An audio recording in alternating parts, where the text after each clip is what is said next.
어제 이제 보람, 동준 이제 남매랑 제 아내랑 같이 만나서 이제 청년부 사역 이야기도 좀 하고 이제 모처럼 밖에 나가서 방탈출 게임을 했습니다. 근데 게임을 끝내고 이제 나오는데 정말 저희가 예상도 못하게 각자 한 명 한 명에게 이제 로또 용지를 주는 거예요. 로또 용지 이번 주 거 그거를 다 선물로 주더라고요. 그래서 이제 그 순간 사람들 이제 모두의 표정이 밝아지더라고요. 이게 당첨이 되면 어떻게 할까? 무엇을 쓸까? 이런 생각을 하니까 이제 나도 모르게 기분이 좋아지는 거죠. 그런데 이제 이런 얘기를 하다가 공통적으로 했던 얘기가 있습니다. 당첨되면 다른 사람한테 절대 말 안 한다는 거죠. 그래서 제가 당첨이 되면 그냥 조용하게 500 줄 테니까 그냥 모른 척 해줘라 라고 이제 다른 사람한테 말하지 말라라고 이제 장난스럽게 말을 하고 나서 이제 어제가 당첨 발표였는데 까먹고 있다가 오늘 아침에 아내가 얘기를 해가지고 생각이 나가지고 바로 이제 QR코드 찍으면은 결과 나와가지고 어떻게 됐을까요? 당첨이 됐으면 제가 여기서 말을 안 하죠. 근데 문제는 이제 꽝인 결과를 이제 보고서 제가 아내한테 이제 우스갯소리로 이제 교회 가가지고 가장 먼저 민남매의 안색을 살펴라. 뭔가 좀 다르다. 평소랑 안색이 다르다. 하면 그때 추궁해야겠다라고 말을 했습니다. 근데 오늘 보람자매가 좀 달라요. 뭔가 추궁을 좀 해야 될 것 같은데. 그런데 이제 로또가 당첨이 돼도 우리가 왜 다른 사람한테 함부로 말을 못할까요? 이 돈 때문에 우리 관계가 다 어그러지는 것을 알기 때문이죠. 망가지기 때문이란 건 압니다. 그러니까 중요한 거는 돈이 중요한 게 아니라 우리 마음의 상태에 따라서 달라진다는 것이죠. 우리가 이 사람이 로또가 당첨이 됐어요. 우리가 마음껏 기뻐해 줄 수 있는데 마음껏 기뻐해 주지 못하고 이게 뭔가 이제 우리 마음이 변하게 되면서 이 사람과의 관계까지 어그러져 버리는 게 이제 우리의 이제 연약함인 것이죠. 그래서 이처럼 뭔가 돈이나 다른 것이 내 마음의 중심을 차지하게 되면 이제 돈이 만약에 내 마음의 중심을 차지하게 된다. 그럼 이제 인간관계에 대한 관점이 바뀌어 버립니다. 돈을 보듯이 사람을 이제 계산적으로 보게 되고 이제 가성비로 사람을 파악하게 됩니다. 그럼 이제 인격보다 비인격이 나오게 되겠죠. 그렇게 되면 이제 사람에게 진정한 내 마음을 터놓지 못합니다. 왜냐하면 계산의 관계가 되어버렸으니까 그런 거죠. 이게 돈으로만 예를 한 거지만 사실 다 똑같습니다. 무엇이든지 우리가 우리 마음 가운데 이게 중심에 놓여버리게 되면 내 마음에 따라서 우린 정말 완전히 다른 인생을 살아가게 됩니다. 그런데 중요한 거는 이 마음이 무엇인가를 많은 사람들이 다 다르게 인식하고 있다는 것이죠. 또 세대에 따라서 인식하는 게 다르고 종교인과 비종교인에 따라서 이 마음이라는 것을 인식하는 게 다 달라집니다. 그러니까 노년과 이 장년의 세대는 기본적으로 이 마음이라는 거를 단순히 이제 육체를 넘어서 어떤 영적인 영역에서 일어나는 것이라는 이 기본적인 생각이 있습니다.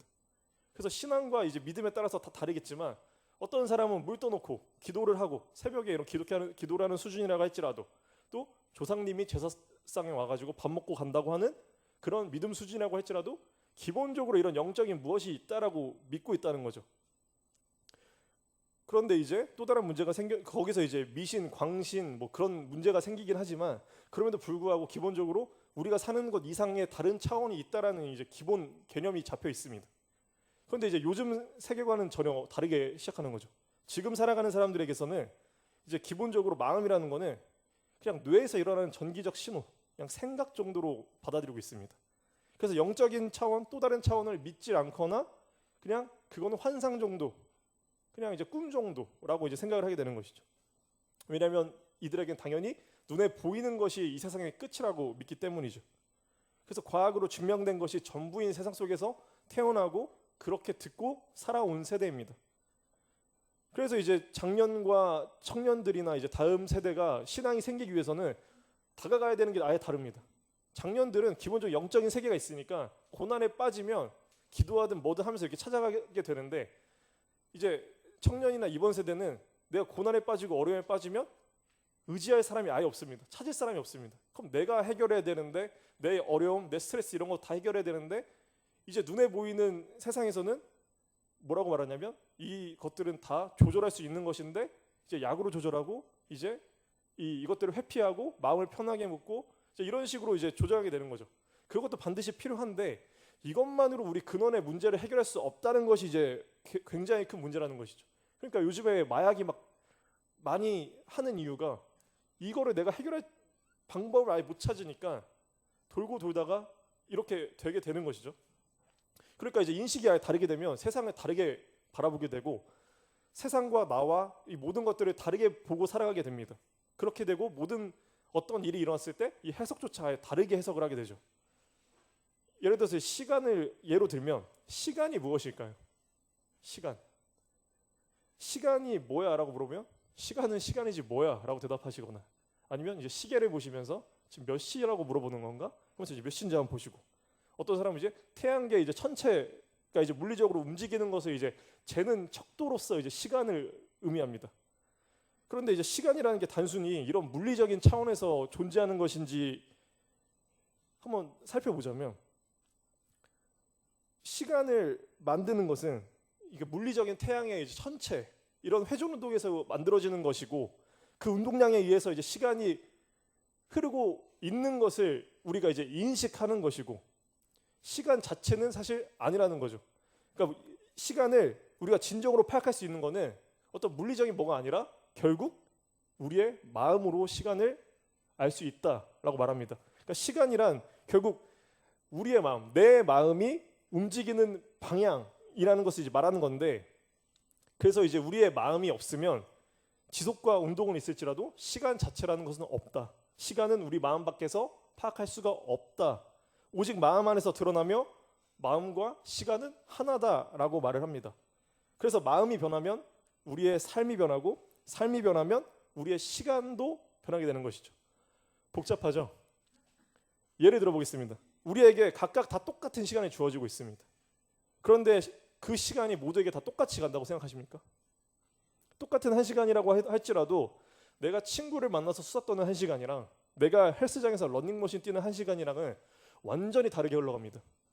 또 전화 통화를 하는데 이 사람이랑 평소에 너무 마음이 잘 맞고 한번 너무 얘기가 잘 통합니다. 이런 사람이랑 전화를 하면 3분이 30분처럼 지나가 있죠. 그런데 정말 어색하고 불편한 사람한테 전화를 걸게 되면 한참 얘기한 것 같은데 1분도 안 지나가 있죠. 이것처럼 이 30초도 못 견딜 것 같아서 전화를 안 받는 게 우리들입니다. 이것처럼 예배도 마찬가지죠. 어떤 분들에게 시간이 금방 지나갈 수도 있습니다. 그런데 어떤 분들에게는 시간이 왜 이렇게 안 가냐 이렇게 생각하는 분들도 있겠죠. 그러니까 똑같은 한 시간인데 시간의 흐름은 사람마다 완전히 다르게 가게 됩니다. 왜일까요? 앞서 말한 것처럼 시간의 진짜 의미는 우리의 마음의 삶이기 때문입니다. 그래서 우리의 마음에 따라서 나의 삶에 대한 것들이 변하게 되고 나의 삶의 변화에 따라서 내가 살아가는 시간의 이 느낌이 아예 달라져 버린다는 것이죠. 그래서 이 시간에 따라서 우리의 삶의 과정과 결말이 완전히 달라지기 시작합니다. 그런데 여기서 말하는 이 마음이 신앙인과 비신앙인이 완전 다르게 인식을 합니다. 신앙인에게 마음이란 영혼입니다. 비신앙인에게 이 마음은 그냥 심리학적인 용어로서 생각일 수도 있고 좀 더 심하게 말하는 사람은 그냥 뇌의 전기작용, 화학작용이라고 말을 합니다. 그렇게 받아들일 수밖에 없는 이유는 세상은 그냥 물리적인 것이 끝이기 때문에 이 세상이 어떤 의도도 없고 어떤 의미도 없습니다. 그냥 우연으로 생겨나서 우연으로 여기까지 왔고 우리 인간의 존재도 어떤 의미나 어떤 목적이란 건 아예 없고 그냥 진화에 가장 최적화된 살아남은 종들로서 지금 여기까지 온 것인 것이죠. 그러니까 눈에 보이는 것이 전부이고 신의 존재가 없는 것을 믿고 살아가는 인간에게 이 세상은 사실 정의와 도덕이라는 것이 있을 수가 없습니다. 왜요? 정의와 도덕이라는 것은 기본적으로 무엇이 옳은 것이다라는 아주 기준이 있을 때 이게 생기는 것이기 때문이죠. 근데 모든 게 우연이고 모든 것들이 그냥 진화로 이루어졌던 살아남은 것들이다 라고만 파악한다면 도덕과 정의라는 거 있을 수가 없습니다. 왜냐? 그들에겐 기준이라는 게 사실 없기 때문이죠. 너도 옳고 너도 옳고 그러니까 나한테 그런 거 강요하지 마라라고 하는 게 지금 세대인 것이죠. 왜냐하면 기준이 없는 것이죠. 모든 것이 이제 우연으로 인간이 살아남기에 가장 좋은 방식을 선택해서 여기까지 왔을 뿐이라는 이 인류에게 기준이 무엇이 존재할 수 있겠습니까? 그래서 지금 현 세대 가장 혼란스러운 게 무엇이냐면 각자 기준이 너무나 다르기 때문에 도대체 뭐가 기준인지를 찾지 못한다는 거죠. 정치판이 왜 점점 극단으로 갈라질까요? 서로의 기준을 강하게 얘기하다 보니까 그 중간에 어떤 기준을 타협할 수가 없습니다. 이 중간 기준을 잡으려면 도덕이든 정의든 뭔가 이제 근원적인 기준으로 이제 서로가 대화해야 되는데 그게 없어져 버린 사회에서 내가 옳으니까 내가 정의니까 이거 강조할 수밖에 없는 거죠. 그러니까 내가 옳기 때문에 너는 이제 악이다 라고 하는 게 지금 극단적으로 퍼져가고 있는 지금 정치 상황인 것이죠. 그러니까 모두에게 기준이 있다는 것은 사실 기준이 없다라는 말인 것이죠. 이게 지금 인류의 가장 큰 문제의 근원입니다. 그리고 이것이 바로 인류의 죄의 결과입니다. 성경에서 말하는 죄가 무엇일까요? 하나님이 하나님이심을 인정하지 않는 것이 죄입니다. 피조물인 우리가 창조주인 하나님을 인정하지 않는 것, 이것이 근원인 죄인 것이죠. 그래서 인류의 수많은 이 결과로서 나오는 악들은 우리가 하나님을 하나님으로 모시지 않기 때문에 생기는 각자의 욕망의 기준 따로 살아가다 보니 생기는 악의 결과로서 오는 것입니다. 그러니까 인간이 신의 영역이 존재하지 않음을, 하나님의 정의가 이루어질 것이라는 걸 믿지 않고 인정하지 않으니까 그 영역에서 일어나는 모든 일들을 눈에 보이는 이 세상으로 다 끄집어서 내려옵니다. 이것을 이제 환원주의라고 말을 하는데, 영, 정신, 의식, 마음과 같은 이 물질 너머에 있는 그 차원에서 일어나는 일들을 다 이 물질의 세계에 꾸겨 넣어가지고 박스 안에 꾸겨 넣으려고 하는 시도라는 거죠. 그래서 어떤 잘못이 생겨나느냐, 우리가 하나님을 다 이해할 수 있다고 착각합니다. 우리가 하나님을 다 이해할 수 있을 거라 생각합니다. 하나님의 뜻을 다 알 수 있다고 생각합니다. 과학으로 다 설명할 수 있다고 착각을 하게 됩니다. 그런데 진정한 과학자들은 그렇게 생각하지 않습니다. 과학자들은 매우 겸손합니다. 왜냐하면 과학이라는 것은 눈에 보이는 것을 이제 현상을 연구하고 실험하고 거기서 이제 이론을 발전시키는 것이기 때문에, 그래서 눈에 보이지 않는 것에 대해서는 아예 평가를 내리지 않습니다.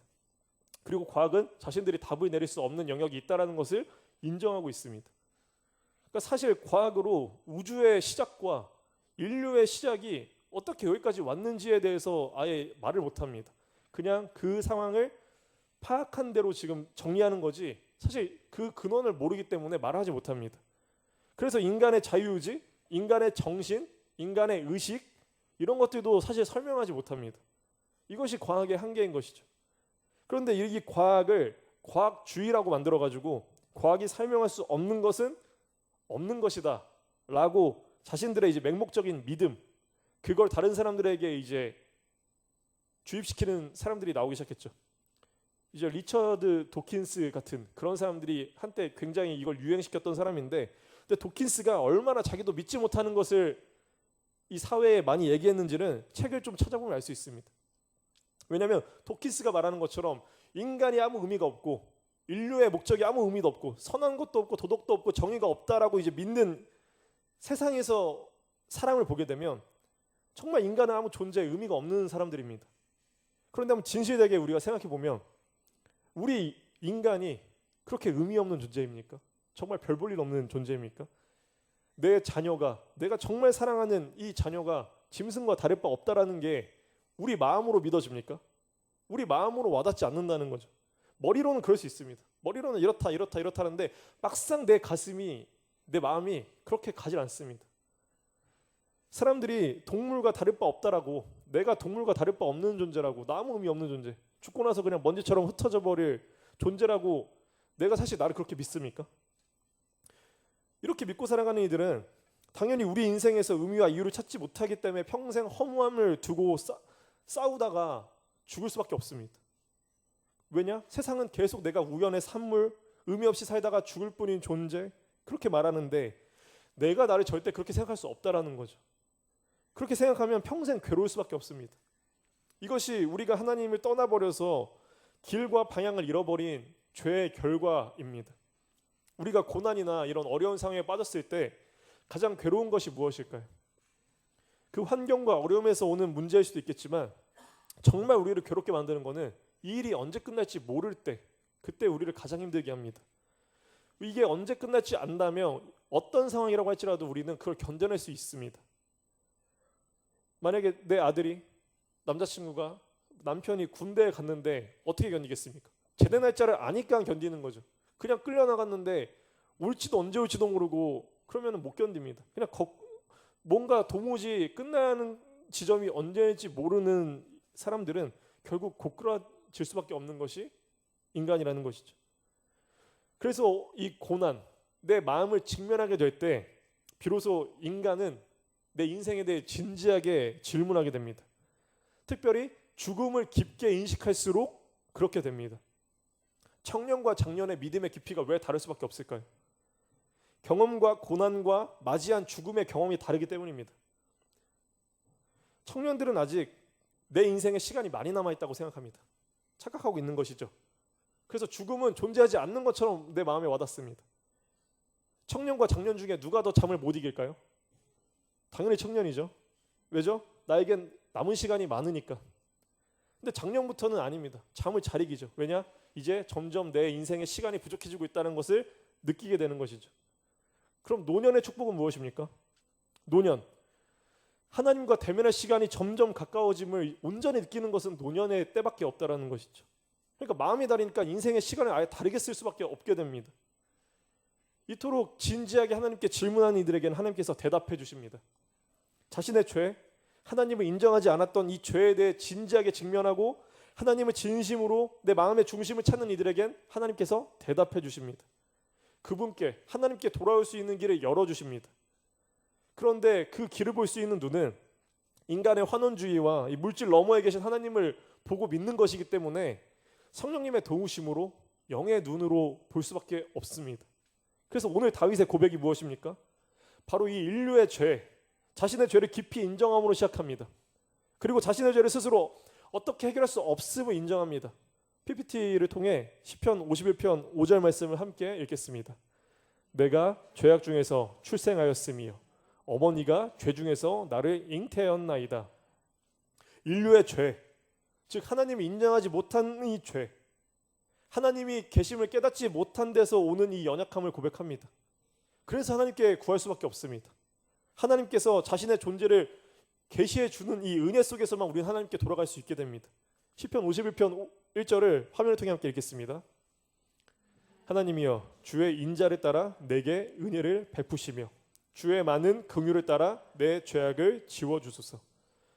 인류가 스스로 절대 해결할 수 없는 이 간절한 고백, 우리에게 은혜를 베풀어 주셔서 하나님께 돌아가게 해달라, 신이 계심을 조금이라도 깨닫게 해달라라고 진실되게 고백합니다.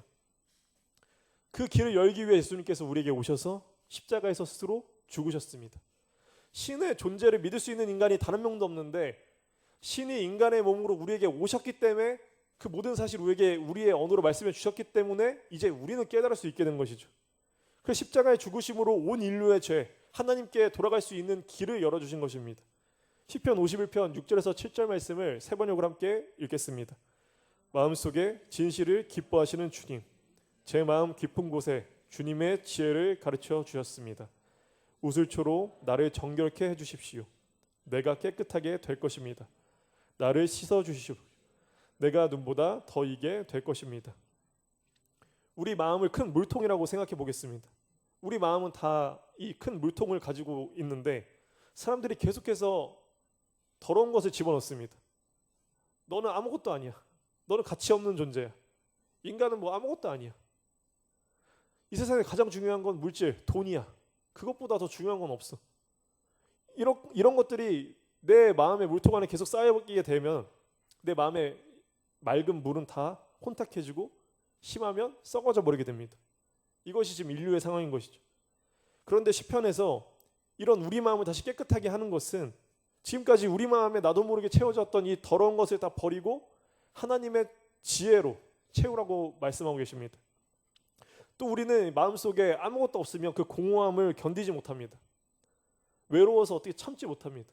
허무함을 참을 수가 없습니다.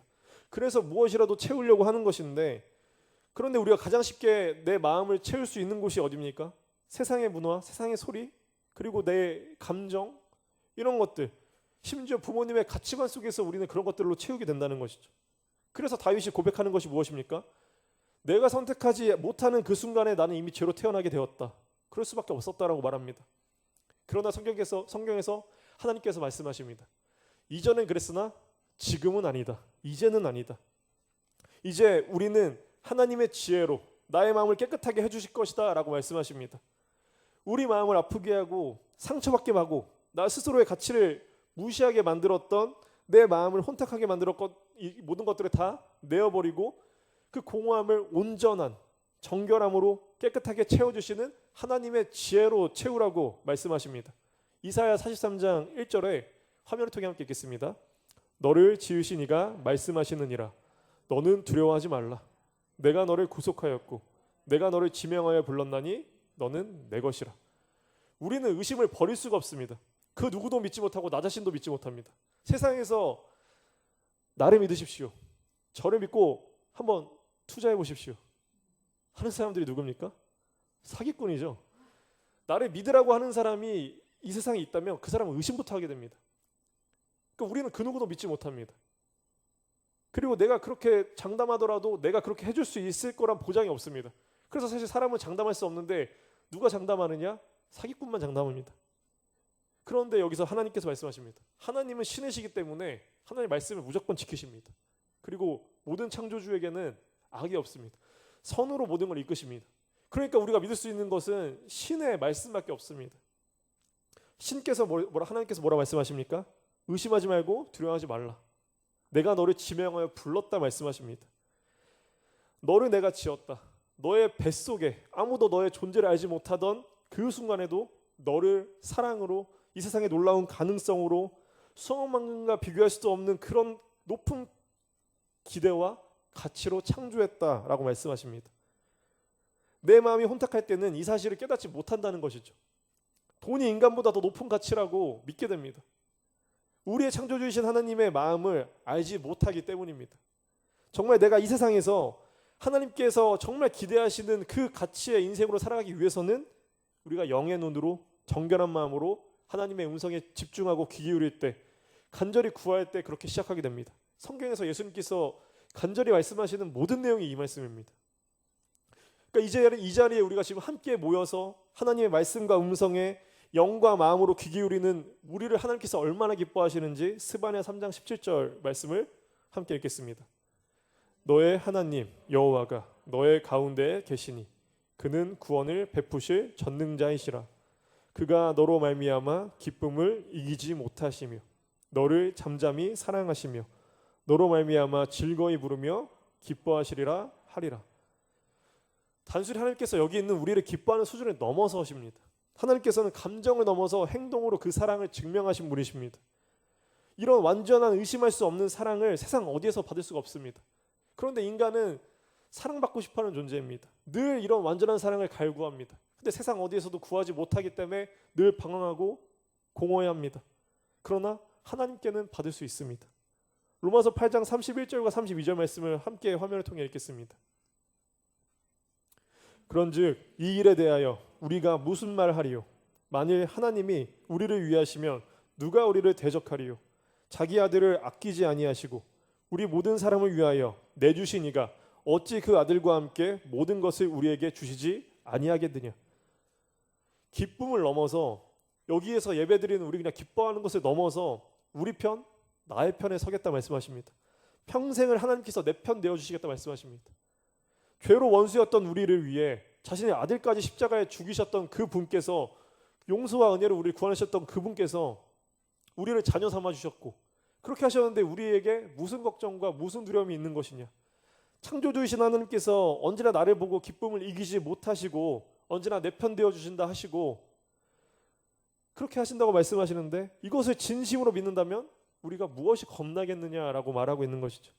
그런데 이 사실을 믿지 못하기 때문에 우리 마음에 기쁨이 없고 소망이 없게 되는 것이죠. 이 모든 것은 사실입니다. 이것이 인류의 역사이고 증명된 역사로 기록된 사실입니다. 성경을 깊게 공부하고 알아갈수록 우리 안에 믿음과 은혜가 스며들게 됩니다.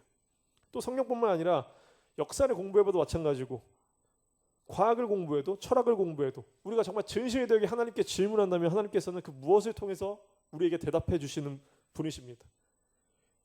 그래서 3년 정도밖에 활동하지 않았던 시골 출신이었던 예수님을 지금 역사의 기준점인 BC와 AD를 나누는 기준점으로 히스토리, 역사가 히스토리지 않습니까? 그의 스토리. 수많은 이들이 지금도 예수님을 구주로 고백하고 있습니다. 주님을 진실로 구하고 예수님께 우리에게 보내주신 이 성령님의 임재 속에서 우리 이제 완전히 다른 인생을 살아가게 됩니다. 다른 것을 추구하며 살아가게 됩니다. 시편 51편 10절에서 11절 말씀을 화면을 통해 함께 읽겠습니다. 하나님이여, 내 속에 정한 마음을 창조하시고 내 안에 정직한 영을 새롭게 하소서. 나를 주 앞에서 쫓아내지 마시며 주의 성령을 내게서 거두지 마십시오. 정결한 마음으로 정직한 영으로 우리가 이 세상을 살아갈 수 있게 됩니다. 그래야 우리 마음의 물통에 정결한 물로 가득 채워집니다. 우리의 마음의 물은 계속해서 말라갑니다. 그래서 만족이 없습니다. 그러나 세상이 주는 물은 순식간에 말라버리고 구정물입니다. 그래서 늘 우리를 공허하게 만들고 목마를 때 마시지 못하게 만듭니다. 그래서 이것을 아는 다윗이 뭐라고 말합니까? 성령님을 거두지 말라고 요청합니다. 그래서 예수님께서 말씀하십니다. 요한복음 4장 14절 말씀을 화면을 통해 함께 읽겠습니다. 내가 주는 물을 마시는 자는 영원히 목마르지 아니하리니 내가 주는 물은 그 속에서 영생하도록 솟아나는 샘물이 되리라. 예수님으로 사는 삶이 우리의 마음의 이 생수를 늘 마르지 않게 채우며 살아갈 수 있는 유일한 방법입니다. 왜냐하면 예수님께서 이 생수가 마르지 않는 물의 근원이시기 때문입니다. 그렇게 우리가 주님께서 주시는 마르지 않는 생수의 강이 내 마음속에 넘쳐나게 될 때 우리가 어떻게 변하게 되느냐? 시편 51편 12절 말씀을 함께 읽겠습니다. 주의 구원의 즐거움을 내게 회복시켜 주시고 자원하는 심령을 주사 나를 붙드소서. 말씀과 같이 주님의 구원의 즐거움이 내 안에서 회복됩니다. 내 인생의 목적, 내 인생의 기쁨, 내 인생의 소망, 내가 갈 길을 알게 되면서 우리의 인생에 기쁨이 솟아나게 됩니다. 우리 회복하게 되는 것이죠. 그 회복과 기쁨과 이 능력으로 내가 스스로 자원하여 결단함으로 이제 세상에 온전하게 바로 설 수 있게 됩니다. 세상에 더 이상 흔들리지 않게 되는 것이죠. 내가 세상에서 온전하게 서게 되었다는 것은 내 인생의 목적, 내 삶의 방향을 찾았다는 것이죠. 이것을 우리는 비전이라고 말합니다. 이제는 우리의 갈 길을 완전히 되찾았다는 말인 것이죠. 그렇게 하나님을 통해서 하나님의 뜻으로 나아갈 수 있게 됩니다. 그때 우리에게 나타나는 능력은 시편 51편 13절 말씀을 함께 보겠습니다. 그리하면 내가 범죄자에게 주의 도를 가르치리니 죄인들이 주께 돌아오리이다. 여기서 범죄자를 히브리어 원어로 보면 이탈자라고 되어 있습니다. 인생의 온전한 길을 걸어가지 못하고 그 길에서 이탈했다라는 것이죠. 죄가 그것입니다. 그런 이들에게 우리가 어떻게 될 수 있는가?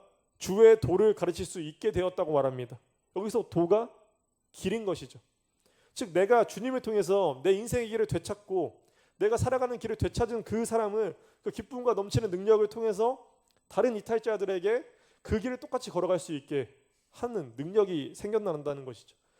그들도 공허하고 허무했던 그 나의 경험을 그들에게도 알려주고 그들에게 주님께서 주시는 그 생수를 통해 회복되는 것을 경험할 수 있는 그 길을 내가 인도할 수 있게 된다라고 말하는 것이죠. 사실 이것이 원래 전도의 의미인 것이죠. 우리 인생의 진정한 목적은 길을 잃은 이들에게 하나님께 돌아올 수 있도록 내 삶의 가장 큰 의미인 다른 이들의 영혼의 온전한 회복, 구원의 길을 인도하는 그 일이라고 성경은 말하고 있습니다. 근데 그 삶은 사랑밖에 없다라는 것이죠. 동준 형제가 했던 그 기도의 말씀, 마태복음 22장 37절에서 39절 말씀을 함께 읽겠습니다. 예수께서 이르시되 내 마음을 다하고 목숨을 다하고 뜻을 다하여 주 너의 하나님을 사랑하라 하셨으니 이것이 크고 첫째 되는 계명이요 둘째도 그와 같으니 내 이웃을 내 자신과 같이 사랑하라 하셨으니.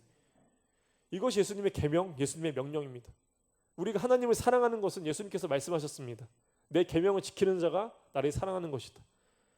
이 계명에 대해 아무 이유되지 않고 그냥 따르는 사람, 사랑할 수 없는 사람, 원수까지 사랑하라. 이것을 지키는 것이 우리가 하나님 계명을 지키는 것이죠. 그것이 우리가 하나님을 사랑한다는 증거가 됩니다. 그렇게 하나님을 사랑한다는 증거로서 다른 사람을 사랑하게 되는 것, 이것이 성령님의 부어주시는 그 은혜 안에서만 가능할 수 있게 된다는 것이죠. 제 마음의 중심은 지금 저에게 주어진 시간에 맡겨진 이들을 그들이 인생의 의미를 진지하게 고민할 때 그들에게 그 답을 주는 분은 오직 예수님밖에 없다라는 것을 제시하는 것뿐입니다. 그분께 나아가는 길을 제가 경험했던 그것을 전해주고 도와주는 것, 그것이 이제 저의 삶의 기쁨의 소망의 이유인 것이죠. 그런데 우리의 성도님들의 모든 마음의 중심 역시 그럴 것이라 믿습니다. 우리 모두의 마음의 중심이 정말 하나님께 진실됨으로 하나님을 간절히 구하고 하나님께 정말 간절히 질문하는 그런 성도분들의 함께하는 교회가 되길 소망합니다. 그래서 우리가 모두 정말 온전히 이 주의 길을 걸어감을 통해서 이 세상 가운데 빛과 소금의 역할이 되어서 그 길을 비추고 그 길로 나아갈 수 있도록 사람들에게 그 길을 걸어갈 수 있도록 도와줄 수 있는 그런 생명의 길을 제시할 수 있는 교회가 되기를 주님의 이름으로 소망합니다.